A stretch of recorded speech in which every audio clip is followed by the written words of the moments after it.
great stuff across the board. All right, we got our guest here. We should get him in because he has limited time. Speaking of Def Leppard, he has been their guitarist for 40 years. He looks like he's in his car, and we are happy to have Mr. Phil Collen. How are you, buddy? I'm great. I'm in my car. Yeah, and it's 41 years. Yeah. It's what, 41? Yeah. 41 years for you with Leppard. Yeah, crazy, yeah. Now, Phil, for your 40th, did they give you a watch or did you get a necklace or anything? Do you get anything? No, they gave me shit. Nothing. No. How are you, man? How's the family? You got a little downtime before you go back out on the road again, right? A tiny little bit. Everyone's great. I leave Monday, and then we kick off. I think next week in Syracuse, just up the road. So yeah. And you guys were just out. You've been attached at the hip with Motley now for a while. You just did a whole run through Europe and other parts of the world. How did that go?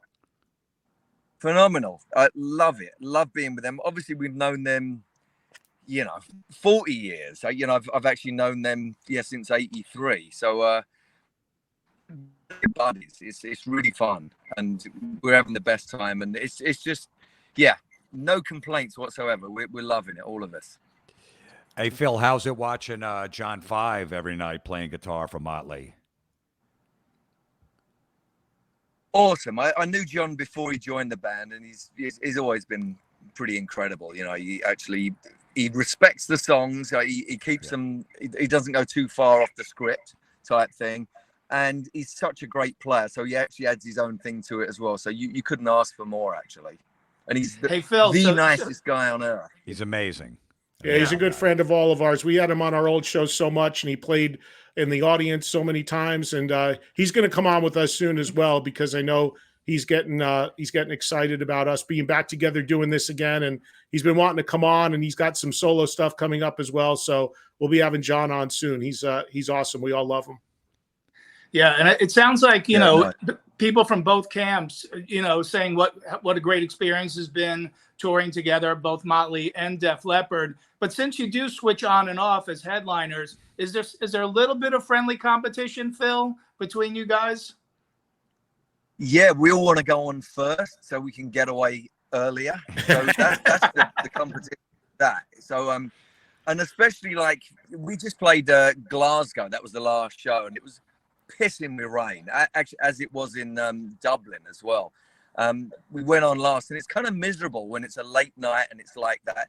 And I honestly think that the sweet spot is actually going on earlier, because the audience gets really hot.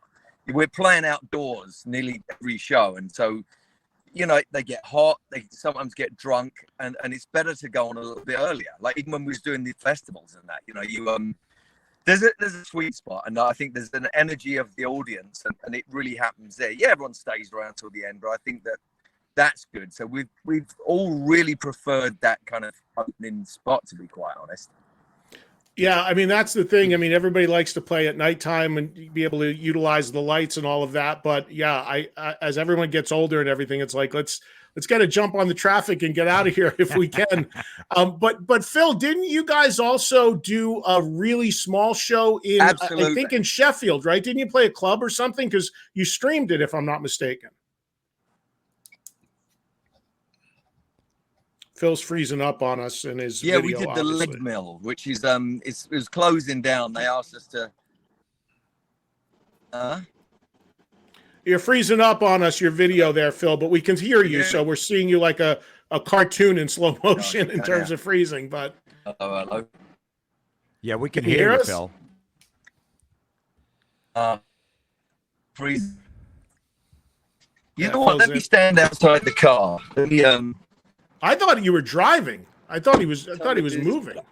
No, he's sitting in the car. Better? He's a professional but now he's outside of the car, and we're still seeing him inside the car.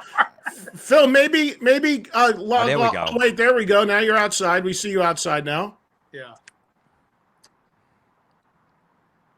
Hello. Well, we can hear you, but we're just seeing a still of you as far as a photo. But go ahead and tell us about the club gig.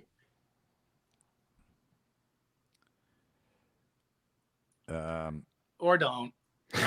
I guess he has no comment on the club gig. Yeah. Maybe he should. If you can hear us, maybe log off and try reconnecting.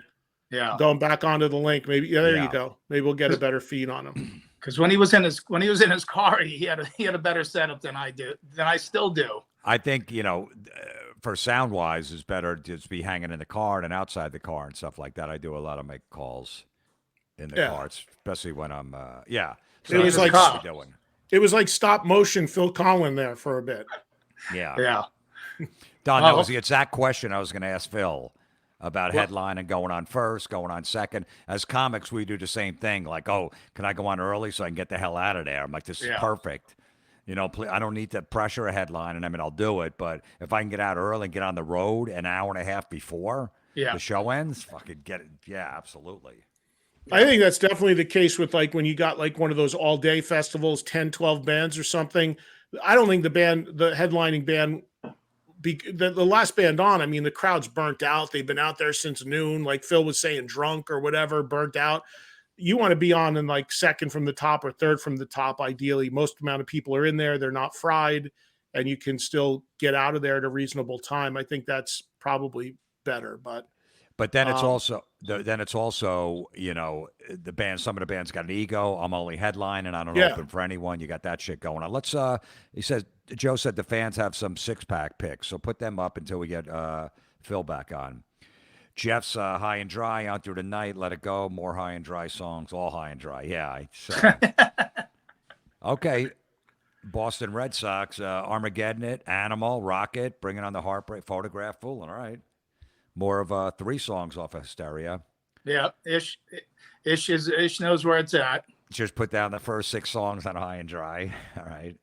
The whole record. But yeah, Tumbleweed, Texas. I saw them on High and Dry blowing Blackfoot off the stage. Well, Blackfoot was a great band. Don't get me wrong. It's just that they were more of like a Southern rock thing, and Def Leppard were kids coming up with on the High and Dry tour. It was a totally different thing. But yeah, I mean, they gave them a run, and there were a lot of people in there like myself who went to see Leppard. I stayed for Blackfoot, but it was all about Leppard. Speaking of getting out early at that tour, Bruce Reed, he's got Gods of War in there. Okay. Yeah, that's not a bad track. I would have considered putting that one in, but Gods of War, that's a good one. In the round versions of Stay Fry. Armageddon, Animal. Okay. I mean, Photograph is great. I mean, you usually don't the bigger hits you usually don't like gravitate to, at least we don't, as far as putting them on our list. But if you think about it, Photograph absolutely fits in there. Sure. There he is. We got him back. Yeah. There's stupid internet around here. Yeah. But anyway, where were we? Your club gig that you guys played, a real small club, right? Yeah, the Lead Mill. So they were closing it down, and we kind of done this thing. So hopefully to keep it open. I don't know how that's standing, but yeah, that was great, amazing. Yeah, and that was streamed as well. Yes, absolutely. Live. Yeah. Did it make you miss the old club days, Phil, or not really? Let me say, Wembley Stadium or the Lead Mill. No, I think Wembley Stadium still wins out. Yeah. And you guys did something. I think it was probably about a year ago. Eddie, you were there, right, at the Whiskey in. The launch of. That's right. Yeah, for the launch of the latest album, Diamond Star Halos, you guys played a Sirius XM show at the Whiskey. I got to intro the band. That was a real honor, and selfishly as fans, we love the opportunity of seeing big bands in small places like that. I know for you, you'd rather be at Wembley, but to be down there at the Whiskey, seeing Def Leppard was just so cool. Oh no, I love it. I mean, I saw Prince in this place about as big as this car, and that was amazing. I saw at the Hard Rock Cafe in London, which was mind-blowing. So yeah, I know, I get what you mean. It's so much fun, and that Whiskey gig was amazing as well. I mean, given a preference, I'd rather play a bigger thing, but there's something magical about it, so it's wonderful. Phil, I remember Eddie was at that show and he kept raving how you guys warmed up for like an hour backstage, because he's all about the live, real vocals and stuff, and how you guys warm up for a long time to sound amazing. Yeah, the work you put in on those vocals. I got to say, we rarely do 2 in a row now.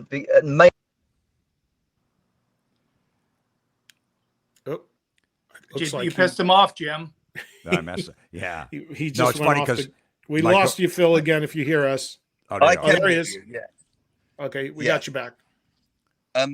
Yeah, I think you know, it's doing 2 in a row messes your throat up. So when we done SoFi Stadium in LA, the next night we had a show in San Diego, and Joe actually warmed up for 8 hours. Wow. So he's, I mean, we'll do like 2 or 3 hours a day anyway, but just to keep it, you know, kind of cool like that, you know. Well, speaking of their vocal ability, which is amazing to hear Phil and Vivian sing as well, I have the rare distinction with a few others to have had seen Def Leppard without Joe Elliott singing lead vocals on the Def Leppard cruise when Joe lost his voice, and got to watch Phil and Viv and then some guest singers sing lead. And that was remarkable because just hearing, I mean, you know, everybody loves Joe, but it was great how you guys were able to pull that off. Oh, thank you. Yeah, you know, we get to practice. I mean, I've sung with Joe next to him for 41 years, 42 actually. Yeah, if you, recording and everything. So yeah, it's incredible, and you kind of you got kind of get this ESP thing going, like the Everly Brothers used to have. They used to have this thing. So it's great. I really, it's one of my favorite parts of the band is actually the singing part, because we all just lock into it. It's really kind of almost spiritual. It's great. Yeah, it was so cool to see you guys do that warm up at the backstage at the Whiskey. Hey Phil, before we lose you again, mention let's let the audience know Leppard put out a really cool new record recently called Drastic Symphonies, where you meshed old recordings, new recorded stuff, along with the symphony into some of the songs. Tell us about putting that together, and for the fans that aren't aware of it, what you actually did. We got asked to do it while we were doing the, you know, getting together with the Diamond Star Halo stuff, and they said we do this thing. Queen done one, and Beach Boys did it, where we had the Royal Philharmonic Orchestra. It was like the best, arguably the best orchestra in the world type thing. So we said, as long as we can control it, that means bringing our own string arranger in and actually redoing the songs completely, you know, just adding parts, taking stuff out, and really a brand new album basically. So they said and it worked so amazingly well. It just went really smoothly, and the string arrangements are great. But the cherry on the top was actually seeing the orchestra play live in Abbey Road Studios, because after we'd done all our demo stuff and you know, taking bits out, Ronan McHugh, our producer, had kind of redone the sounds and everything, so it was more, you know, in context. After that, the Royal Philharmonic Orchestra played live, and that was mind-blowing. That was in Abbey Road, so that was probably my favorite part about the whole thing. But the whole, you know, project, if you want to call it, was just incredible. And when you hear songs like Gods of War or Turn to Dust and stuff like that have really had a number on them with this extra dimension, which is an orchestra, we really didn't want to just throw an orchestra on top of it. We actually really wanted to be involved in it and kind of ebb and flow with it, and it just come out amazing. Yeah, really did. Jim, Don, you guys want to jump in on anything? Or no, I like, you know, Phil, I like when you guys, you know, on the stadium tour last summer, you know, all the bands are playing the hits, and you guys had a new album out, and you guys did like 4 or 5 songs off the new record at a stadium show with, you know, 3 bands in front of you doing all their hits. That's pretty ballsy. A bit ballsy. I think we actually pulled it back a bit. I mean, we've always had this thing, you know, you go, the Stones wouldn't do that. The Stones are kind of our kind of benchmark, if you like. They'll do 1 song, maybe 2 in a new set. It is a bit brave, and we pulled it back to 3, which that works, you know. It's a lot to expect an audience to listen to a bunch of new songs, you know. But you guys worked on that record for a year or 2. You want to play those songs live too. You don't just want it to go to the wayside too. So you want to get them out there. And so I understand. I like when a band plays new songs. Yeah. You know, instead of mixing in some new ones. We know about the hits, and we'll hear them eventually in the set. But I like that. But me too. You know, yeah, I do. The problem is that the majority of the audience, I mean, some people don't even know anything past Pour Some Sugar on Me, to be quite honest. So you have to cater for the majority. You know, that's the real thing. So you kind of, scratch away at it and do the odd thing here and there. So yeah, we started off pretty brave, and then we went back to kind of normal. Three new songs is kind of cool. Well, Yeah. you got to break out the hits that everybody knows. You guys still play the song "Foolin' live, of course. And I noticed this when I was prepping for the interview. I broke out all my old vinyl, my original vinyl from back in the day. And because "Foolin's" one of my favorite songs, I was looking carefully at the label. I've had this record since the day it came out, Phil. And I noticed that the title originally looks like it was "Foolin' Around." Wow. Can you shed any light on that? Not really. That sucks though as the title, "Fooling Around." That's so lame. Oh my god. So I hope that was an error, a mistake on the printing. But yeah. Yeah. Well, it's probably a bootleg. Don is patronizing bootleggers. That's the problem. I think that's where that went wrong. No, But, I well, bought Phil, that. I bought it at the mall. on Pyromania, most of that was all written and stuff. You just came in and cut the solos, right? Because you came into that record while much of it was done already, right? Yeah, all the backing tracks were done. I just came in as the lead guitarist, the solo, and it was just great. It was like the ultimate. And then when Mutt Lang found out I could sing, then he had me sing on everything and then redo some of the other stuff. So yeah, I'm all over it. And then it was like just all the fun stuff, the whammy bars and sustain and scratches and yeah, just fun and solos like crazy. So yeah, no, it was a dream for a lead guitar player. Hey, Phil, when you were in Girl before Def Leppard, did you ever do shows with these guys, Def Leppard? You guys on the same bill ever? Yeah, we done the Reading Festival, which was in 1980. And both bands got, cans of beer filled with piss thrown at us. Yeah, so that was a bizarre thing they used to do back then. I think they stopped that now. But yeah, I see that. I actually saw the T-shirt the other day as well of that. So if they didn't like the band, wild. they just throw cups of beers of piss at you guys. They'd do that even if they like the band. We've had some Kung Fu Stars, cat. Someone threw a cat on stage. Someone threw a cat. Yeah. Live. Yeah. I love cats. I hate hearing that. Yeah, I got smashed in the face by a woman's high heel shoe, and it actually gave me I had cataract surgery. This was back in the day, and wow, scissors, bottles, Jack Daniels bottles, everything, money, not really notes, but yeah, so all sorts of stuff over the years. It's kind of mellowed out a bit, but yeah, I can remember, 83, insane. Phil, for those that don't know, that are watching and listening, the band that Phil had prior to joining Leppard was called Girl. 2 great records. Why do you think that band didn't happen? Why do you think it didn't? We knew about them a little bit in America. We knew about you guys just a little, but it wasn't like not a big thing. And obviously, the band never really took off and broke up shortly after. But why do you think it didn't get over the hump? It would appear the song wise, the look of the band should have worked. Yeah, there was that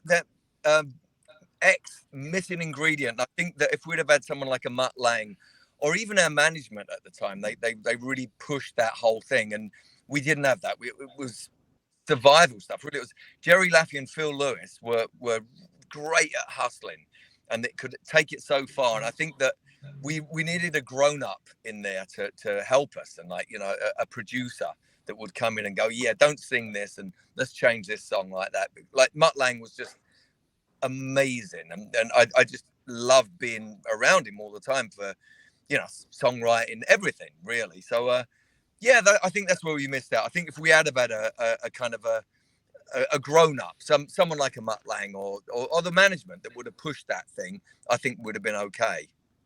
Yeah. Some great stuff on there for sure. It torched as well. That was the other thing. It was like I remember thinking, oh my god, if this is like this when Def Leppard started getting platinum albums, I thought this is going to be insane, and it never was. It was never anywhere near as close as crazy as the Girl stuff, to be quite honest. Yeah. Going back to 83, I know that Joe Elliott had said in an interview that one of our heroes, and I think some of the guys in your band as well, Phil Lynott from Thin Lizzy, confessed to him that he was disbanding Thin Lizzy because when he heard Pyromania, he said, I can't beat that. And so I don't know if that's just an urban myth in music or not, or Oh, there we go again. Can you shed any light on that story?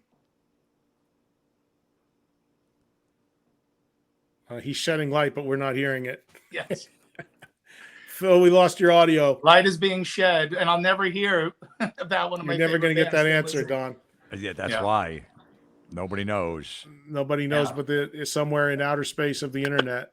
There he is. We see him. We don't hear you, though, Phil. We can't hear you. We'll never know.